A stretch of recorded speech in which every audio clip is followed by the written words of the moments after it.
오늘 본문 사건 기적이 일어났어요. 놀라운 기적이 일어났습니다. 나면서부터 못 걸었던 사람이었는데 치료돼가지고 걷기도 하고 뛰기도 하는 기적이 났던 거예요. 이 사람은 나면서부터 못 걸었던 사람이었어요. 한 번도 걸어온 적이 없는 사람이었습니다. 태어나면서부터 40여 년 앉아서만 살던 사람이었어요. 근데 일어나게 된 거예요. 걷고 뛰게 된 거예요. 사랑하는 성도들이여, 여러분이 섬기는 하나님, 천지를 지으신 하나님이십니다. 그러니까 뭐 이렇게 자연 우주 만물을 보면 볼 때마다 우리 하나님이 얼마나 위대하신 분인가가 그냥 생생히 느껴지잖아요. 어제나 오늘이나 우리 하나님은 살아계시며 그 능력은, 그 권세는 사람의 상상을 초월합니다. 하나님의 능력이 여러분에게 임함으로 여러분도 기적을 일으키는 사람이 되기를 축복합니다. 여러분 자신의 일생 가운데도 주 예수 그리스도의 능력으로 말미암아 기적이 날 수 있기를 예수님의 이름으로 축원합니다. 기적은 누가 일으킬 수 있는가? 기도하는 사람이 일으킬 수 있습니다. 기도가 살아있는 사람이요, 기도의 호흡이 벌떡벌떡 살아 숨쉬는 사람이 기적을 일으킵니다. 이게 다 기자 돌림이에요. 기도의 사람이 기적을 일으키는 거예요. 시작. 기도의 사람이 기적을 일으킨다. 기자 돌림이 좋은 겁니다. 우리 가문에 기자 돌림이 바로 나거든요. 기자 돌림이요. 때는 언제일까요? 제9시 기도 시간이라고 그랬어요. 1절 말씀, 제9시 기도 시간에 베드로와 요한이 성전에 올라가서 그랬어요. 제9시란 오후 3시를 의미하는 겁니다. 그러니까 유대 시간으로 제9시란 우리 시간으로 3시를 얘기하는 거예요. 베드로와 요한은 정해진 시간 9시에 기도를 드리기 위해 가지고, 9시에 기도를 드리기 위해 가지고, 오늘날 우리 시간으로 따지면 오후 3시에 기도를 드리기 위해서 성전에 올라왔습니다. 경건한 유대인들은 원래 이렇게 기도하는 거예요. 하루에 3번씩 시간을 정해놓고 기도하는 거예요. 제3시, 그리고 제6시, 그리고 제9시, 이렇게 3번의 기도가 있습니다. 다니엘서 6장 10절 말씀에 보니까 다니엘은 왕이 금령문서에 도장을 찍은 것을 알고도 자기 집으로 돌아가 다락방으로 올라갔다. 그 다락방은 예루살렘 쪽으로 창문이 나 있었다. 그는 늘 하듯이 하루에 3번씩 그의 하나님께 무릎을 꿇고 기도하며 감사를 드렸다. 이렇게 증언하고 있지 않습니까? 그래서 우리 하나로 스쿨에서 하루에 3번씩 아이들을 기도하는 습관을 갖다가 만들기 위해 기도를 시키는데 다니엘 기도다, 그렇게 명령을 했어요. 다니엘의 능력 아시죠, 여러분? 다니엘에게 일어난 기적 아시죠? 기도의 사람이었기 때문에 능력이 있었던 거예요. 기도의 사람이었기 때문에 기적을 일으킨 거예요. 오늘 베드로와 요한도 마찬가지죠. 다니엘 같은 기도의 사람이었기 까닭에 오늘 같은 기적을 일으킬 수 있었던 겁니다. 그러므로 기도하는 성도가 되기를 바랍니다. 기도가 살아있는 성도가 되기를 축복합니다. 기도의 호흡이 벌떡벌떡 살아 숨쉬는 사람이 될 수 있기를 축복합니다. 기적은 누가 일으킬 수 있는가? 신실한 동역자와 교제하는 사람, 신실한 동역자와 함께 기도하는 사람이 기적을 일으킵니다. 오늘 베드로와 요한이 동행했다는 점에 주목해야 되겠습니다. 다른 사람들이 아니에요. 베드로와 요한이에요. 다른 동반자 아니에요. 베드로와 요한이에요.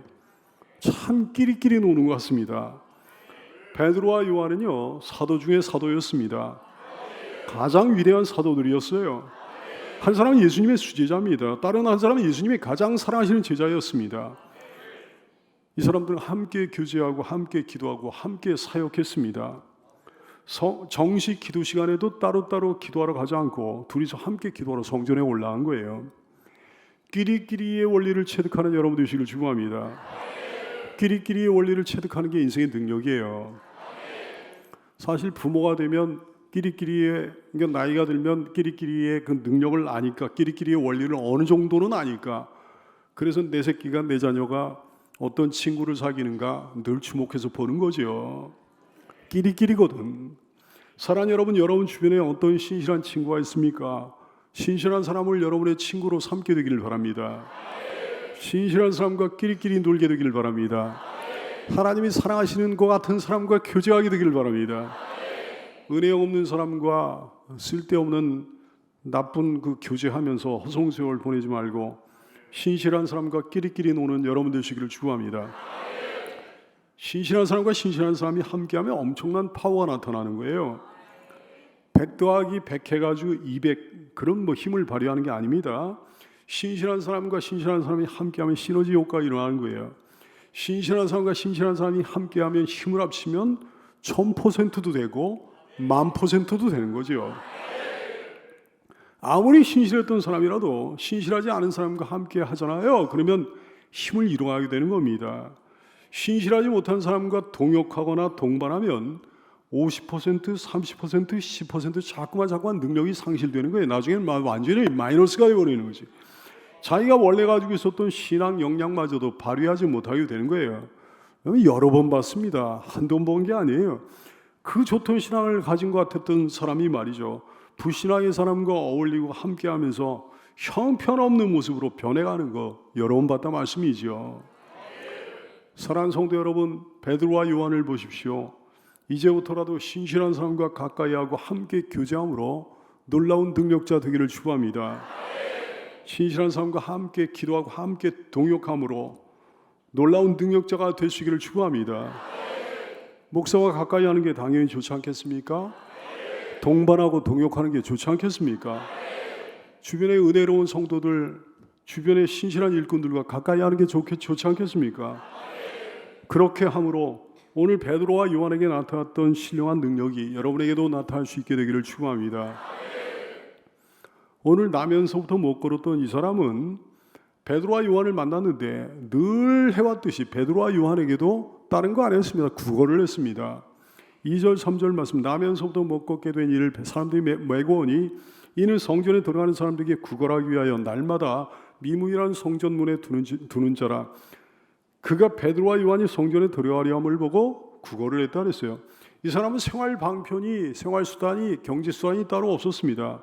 그래서 성전 출입하는 사람들이 그래도 신실하고 뭐 이렇게 마음이 이렇게 선하지 않겠습니까? 성전을 출입하는 사람들에게 동정을 구하면서 구걸을 통해 가지고 생계를 이어온 거예요.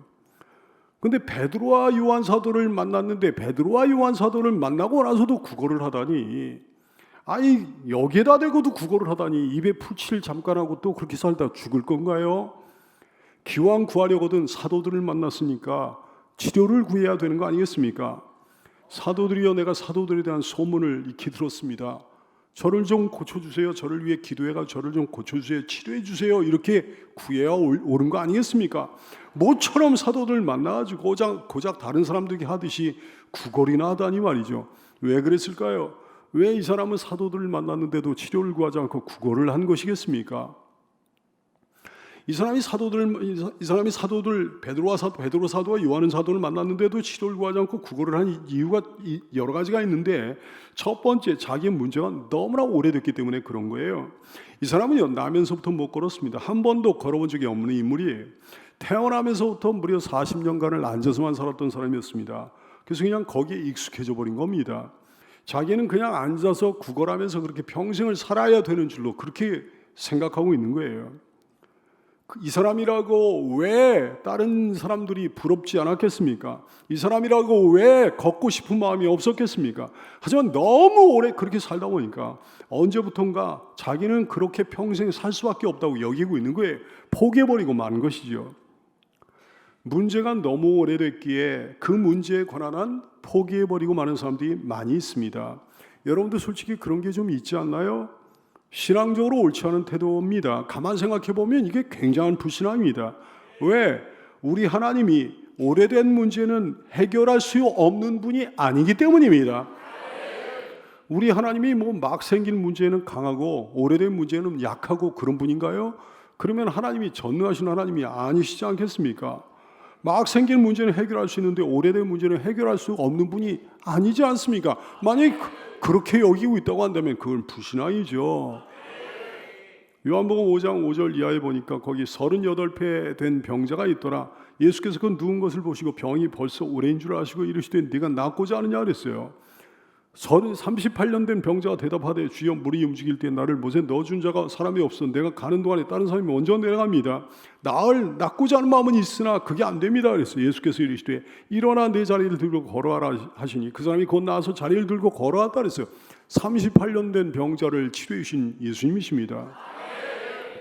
사랑하는 성도들이요, 하나님을 모른다면 모를까? 아는 사람이라면, 자기가 믿는 사람이라면 문제가 오래도록 해결되지 않았다고 해도 포기하면 안 되는 거죠.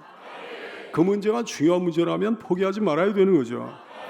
반드시 해결돼야 되는 문제라고 한다면 죽을 때까지 포기하면 안 되는 거죠. 죽고 나서 응답받을 수도 또 있는 거거든요. 여러분, 살아있는 신자라면요, 죽을 때까지 꿈과 비전을 포기하면 안 되는 겁니다. 사실 살아있다는 건 꿈과 비전이 살았기 때문에 사는 거예요. 꿈과 비전이 죽으면 살아있어도 죽은 겁니다. 꿈과 비전을 죽이지 말게 되기를 바랍니다.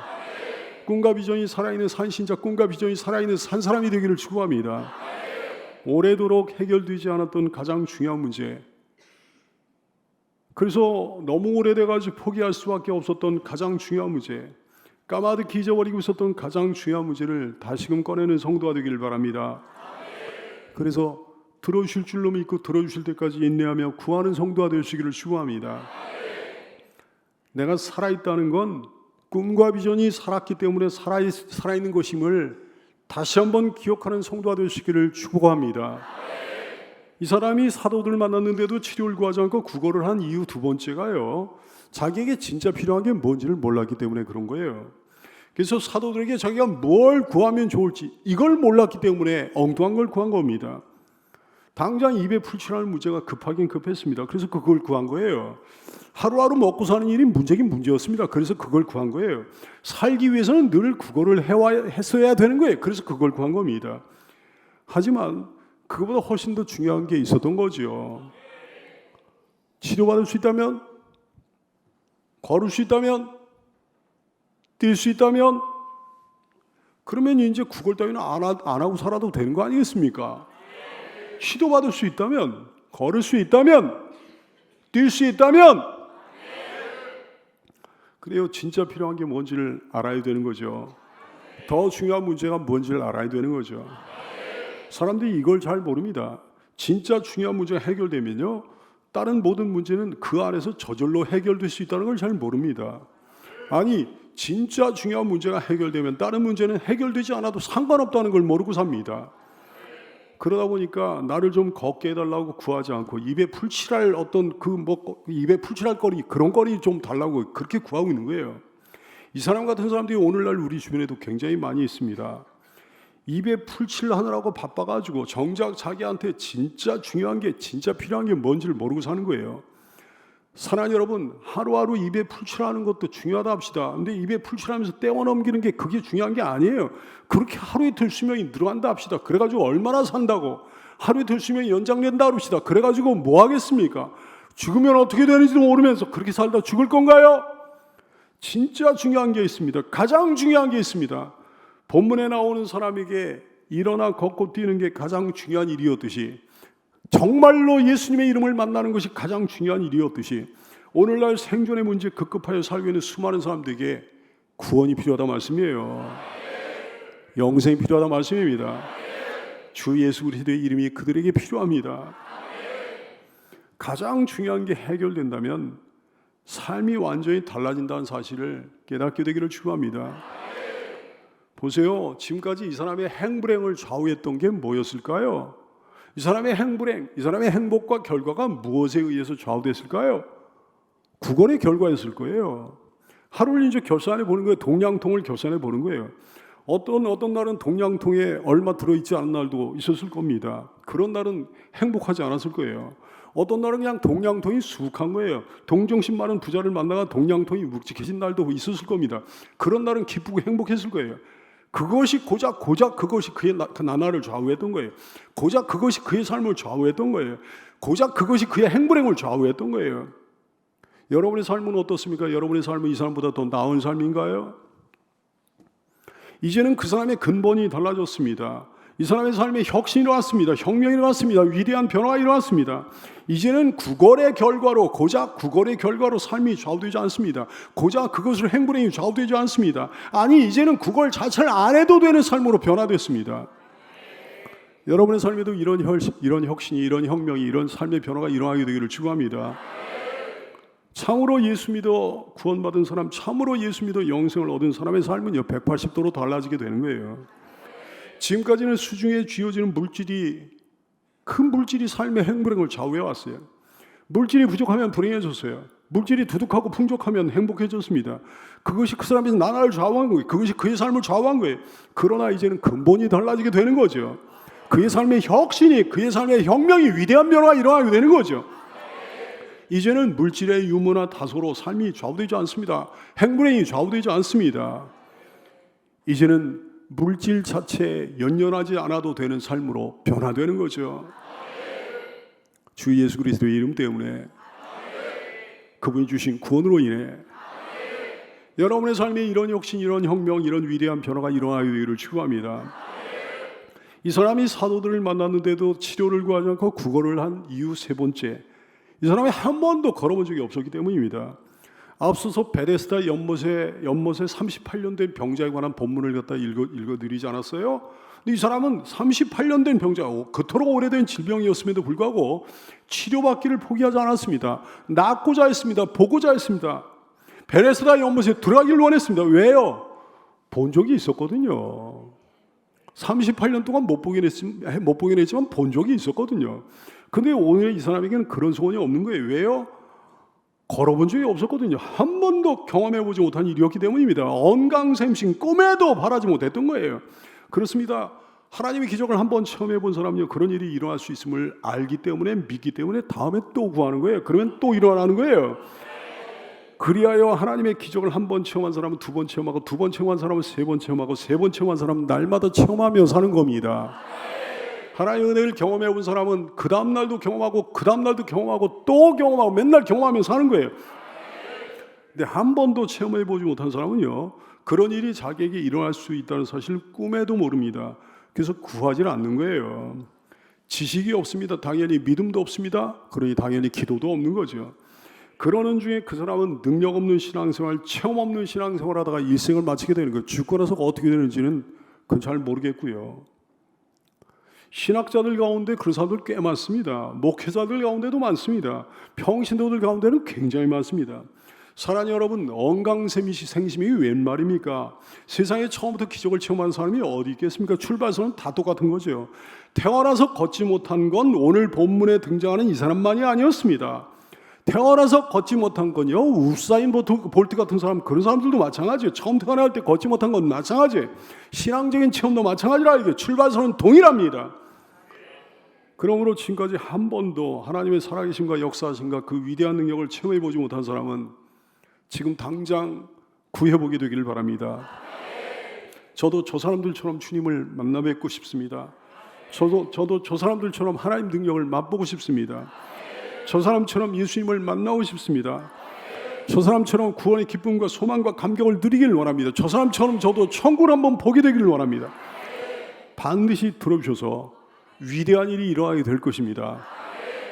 그러나 몇 가지 부정적인 문제에도 불구하고 이 사람 결국 은혜를 입었습니다. 기적을 누렸습니다. 어떻게 그럴 수 있었던 걸까요? 어떻게 사람이 은혜를 그렇게 입을 수 있었던 걸까요? 다른 이유 없어요. 성전 입구에 있었기 때문입니다. 성전 입구에서 구걸했기 때문입니다. 성전 입구에 머물러 있었기 때문입니다. 만약에 다른 곳에 있었다면 이 사람은 베드로와 요한을 못 만났을 거예요. 베드로와 요한을 만나지 못했다면 평생 그런 몸으로 그렇게 살아야 됐을 거예요. 그날 입에 풀 치러다가 그냥 부질없이 죽는 사람이 되고 말았을 거예요. 근데 다행히 그는 늘 성전 근처에 머물렀습니다. 구걸을 해도 어디서 했는 거 아니? 성전 입구에서 했단 말씀이에요. 정말 그렇습니다. 뭘 해도 성전 근처에서 해야 되는 거예요.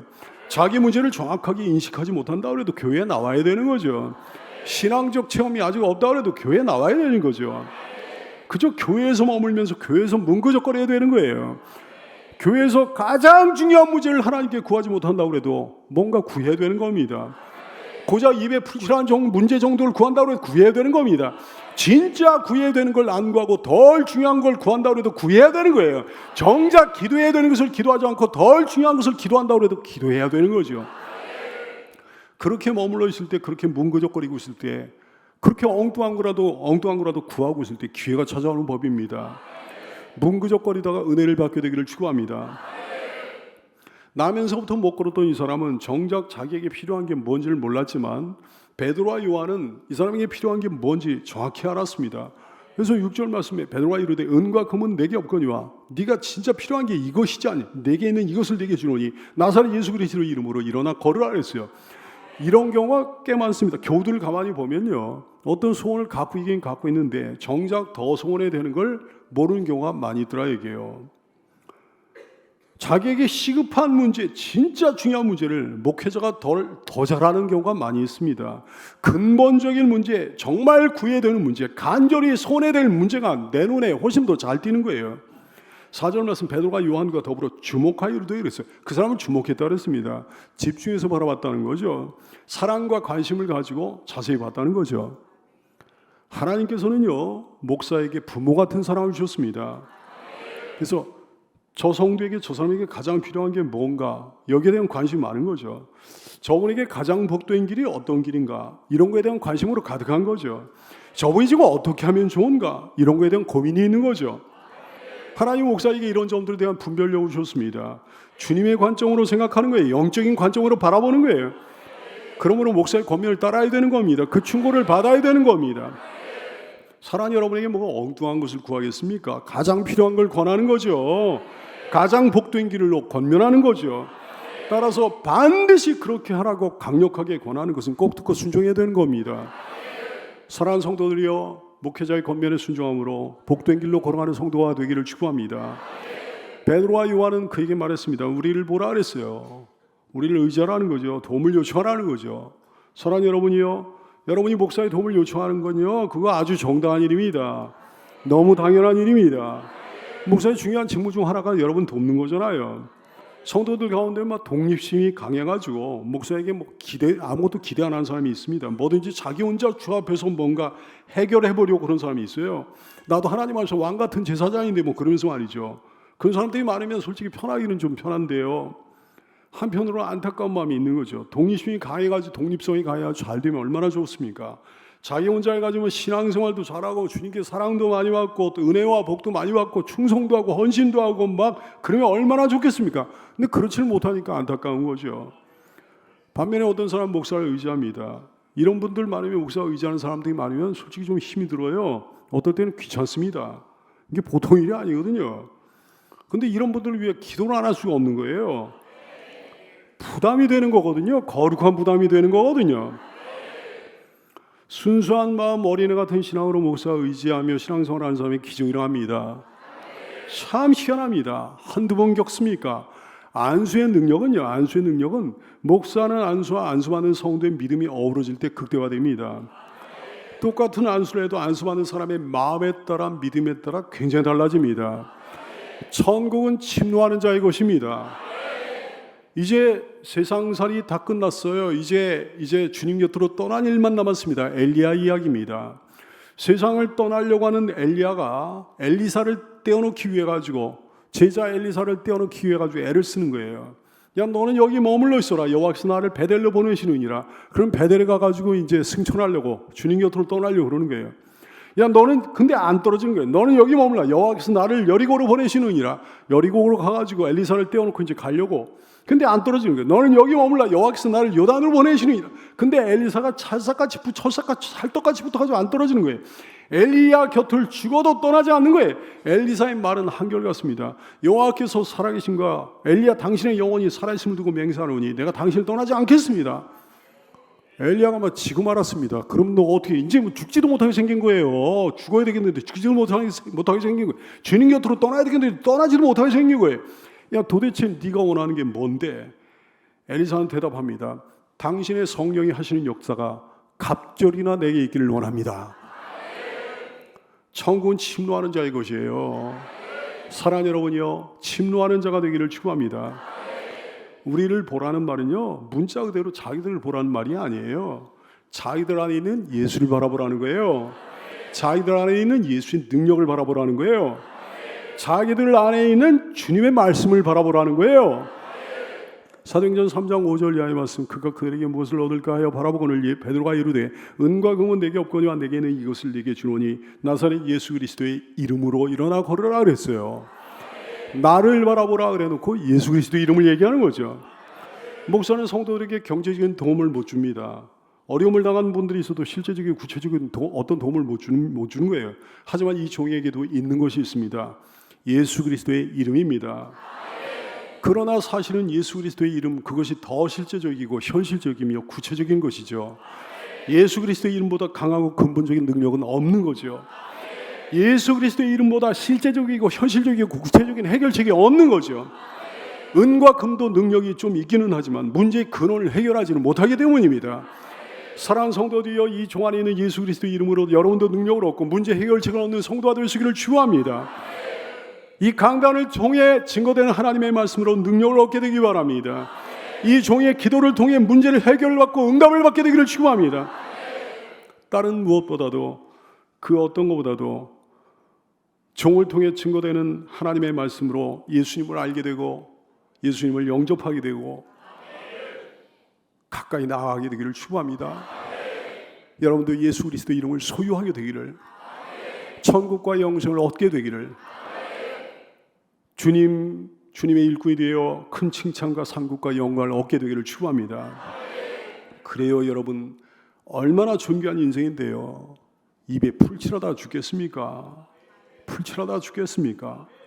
오늘 본문에 나오는 사람처럼 하루하루 떼어넘기다 죽겠습니까?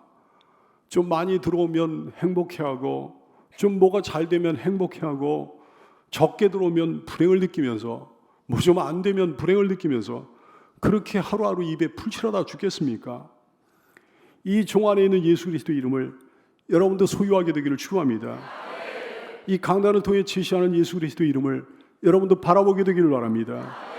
그래서 많이 들어오든지 적게 들어오든지 물질의 소유나 물질의 유무나 물질의 다소에 상관없이, 세상적인 어떤 것의 소유의 유무나 다소에 상관없이 영원히 변하지 않는 영원한 행복을 누리는 리얼 크리스찬들 되시기를 축원합니다. 놀라운 예수 그리스도의 큰 은혜와 참된 복의 소유자들 되시기를 예수님의 이름으로 축원합니다.